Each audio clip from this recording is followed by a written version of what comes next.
Let's take a look at some of the integration by parts questions.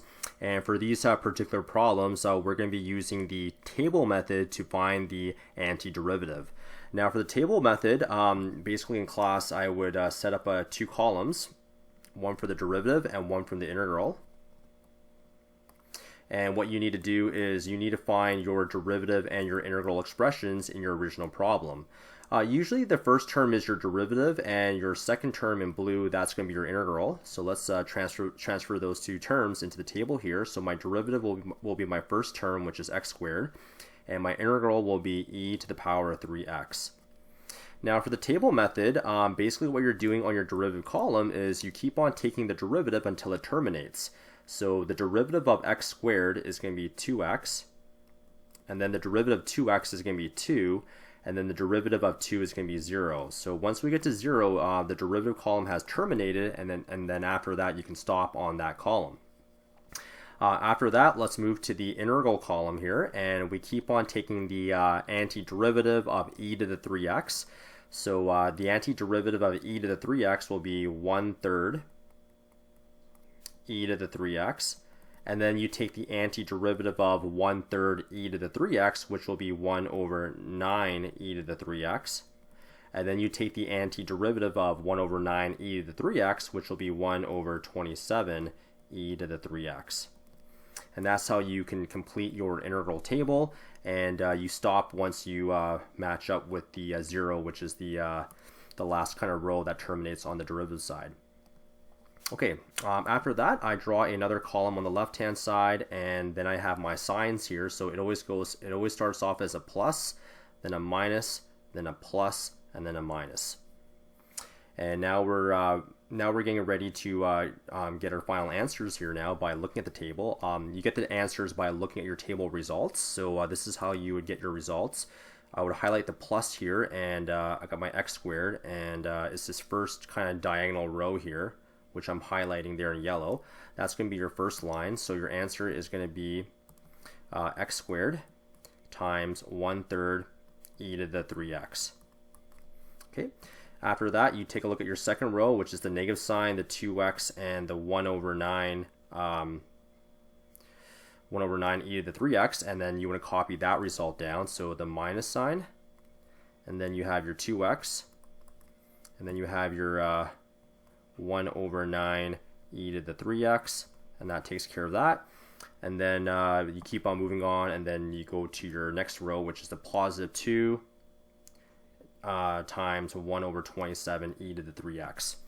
So if I just continue on the table here, it's going to be a positive sign, 2, and then I have 1/27 e to the 3x. And that right there is pretty much my solution there. I mean, I definitely can put a plus c at the very end to finish this off. That would be an acceptable answer. If you want to go ahead and factor out the e to the 3x's, you can. So the back of the book kind of does that. So e to the 3x, you can factor that out, and if you factor that out, you get x squared divided by 3 minus 2x/9. And then you have a plus this 2/27, and then I can close that bracket off, and then I can finish off with the plus c. So this is an acceptable answer, and this is also an acceptable answer for that particular problem. Okay, let's move on to the second question by integration by parts, and here it is. So I will highlight my derivative, and I will also highlight my integral. And let's go ahead and set up our table here, because we're going to be using the table method here. So I have a column for my derivative, I have a column for my integral. Alright, so for my derivative I will put down x cubed, and for my integral table I'll write e to the negative x. Now for the derivative column, you keep on taking the derivative until it terminates. So the derivative of x cubed is 3x squared, and then the derivative of 3x squared is going to be 6x. And then the derivative of 6x is going to be 6, and then the derivative of 6 is going to be 0. So once you get to 0, you can terminate, and then you can stop. After, you go to your integral side, and you want to find the antiderivative of e to the power of negative x, which is going to be negative e to the negative x. And then you want to find the antiderivative of negative e to the negative x, which is going to be positive e to the negative x. And then you take the antiderivative of e to the power negative x, which is now negative e to the negative x. And then you keep on taking the antiderivative here again. So the antiderivative of negative e to the negative x is going to be e to the negative x. And then you can stop there because you kind of lined up your 0 with your e to the negative x. So you always stop at the terminating row. Okay. Then after that, I create another column here on the left-hand side for a column for my signs. So using the table method, it always starts off with a plus, then a minus, then a plus, then a minus, then a plus.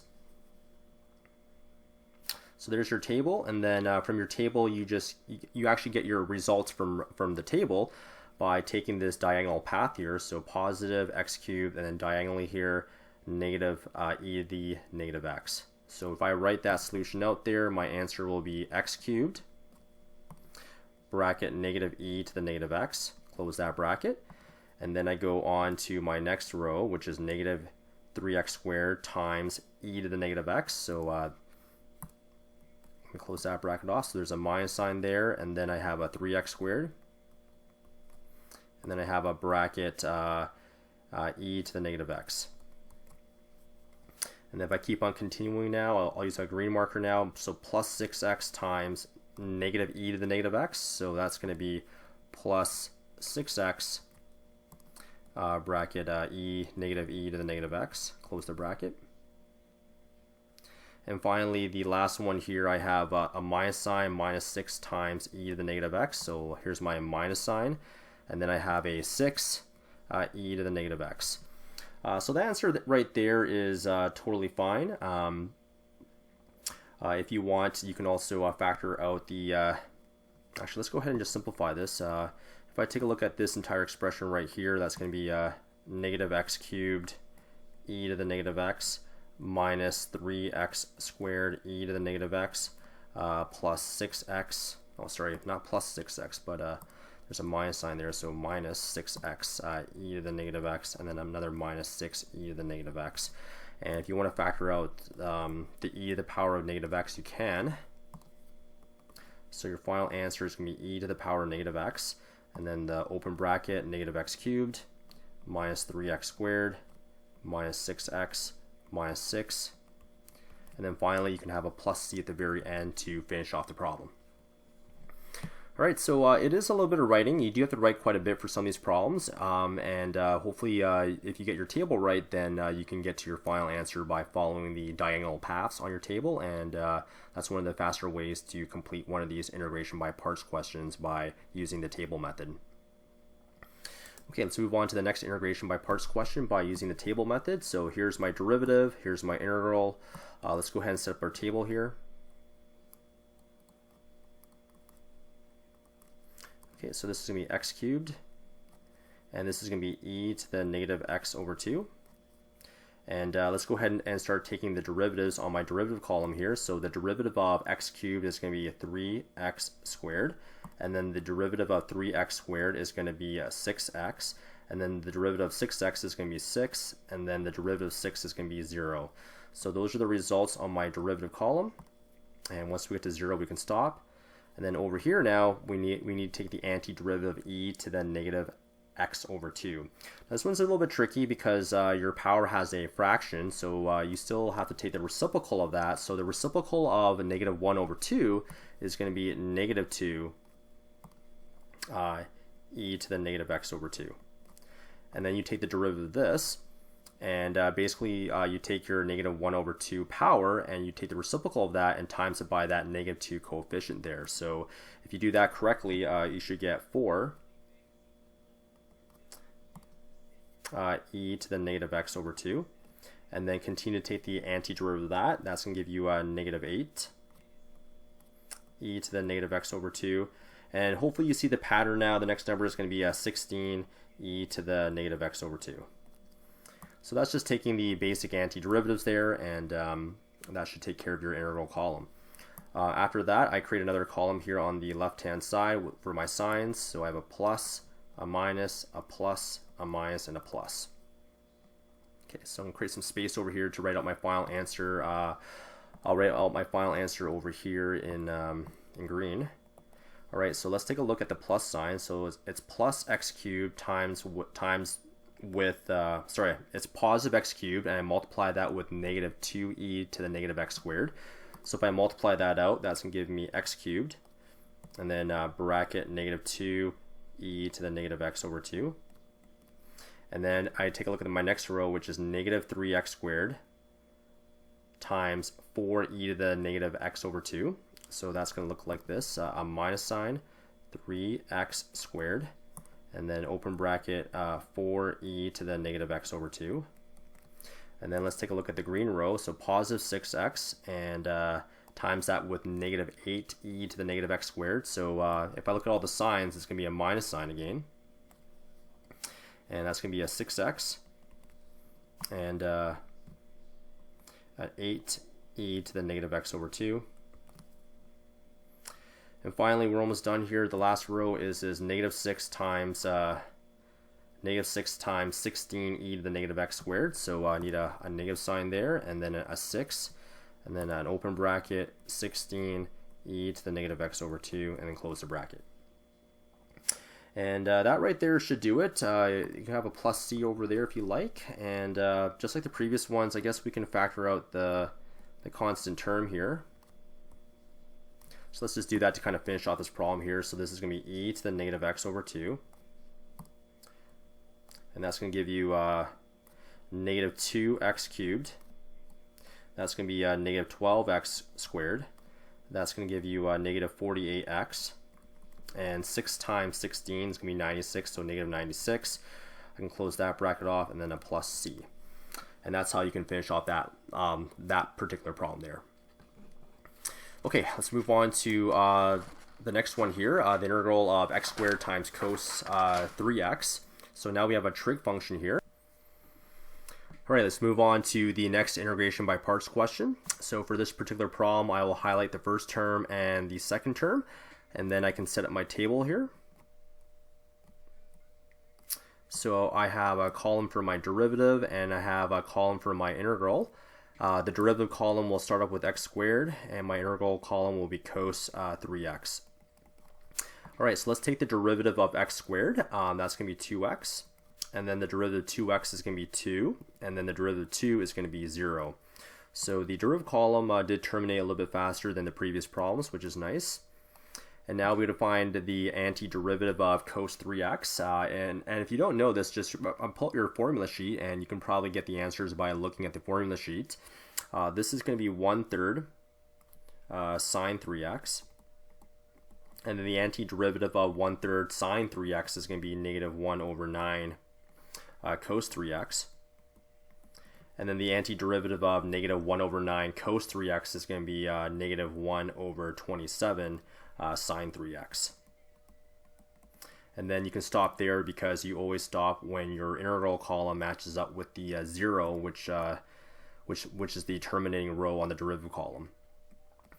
Okay, so from here you can probably jump to the answers eventually, but let's just get our sign table here first. So this is going to be a plus sign, a minus sign, a plus sign, and a minus sign. And now that our table is complete, we can probably finish off the question now. Okay, so let's take a look at this first row here. I have plus x squared and 1/3 sine 3x. So let's go ahead and multiply that out.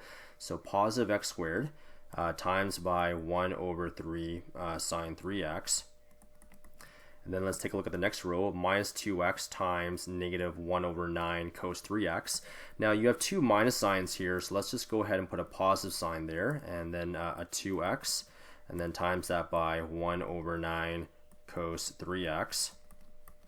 And let's move on to the next row, plus 2 onto negative 1/27 sine 3x. And if you take a look at that row, there's a positive and a negative, so the final result there has to be a negative. So negative 2 times 1/27 sine 3x.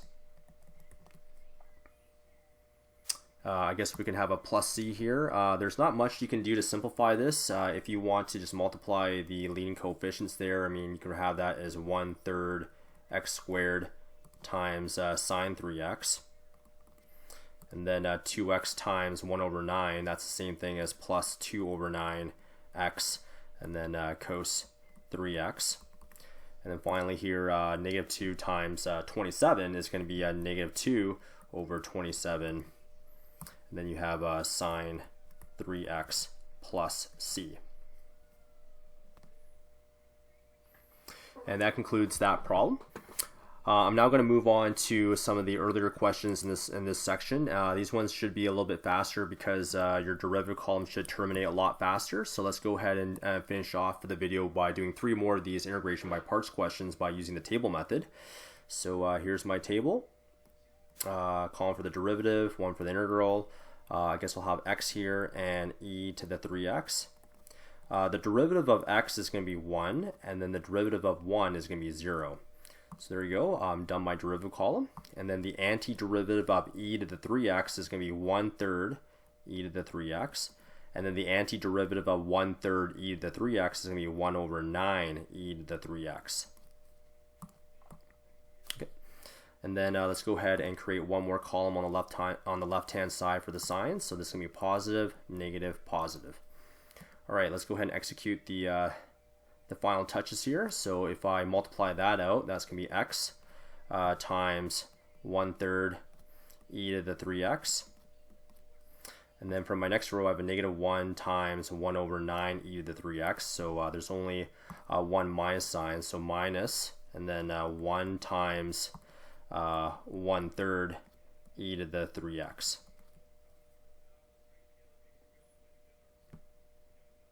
Oh, sorry, not that. I need to use this guy right here, so that'll be 1 over 9 e to the 3x, and then close that bracket, and then I can have a plus c. And if you would like, you can factor out the e to the 3x's. So if I do that, I get e to the 3x. Then that would give me x over 3 minus 1 over 9, and then plus c. Okay, that concludes that particular problem, and then I can move on to the next one.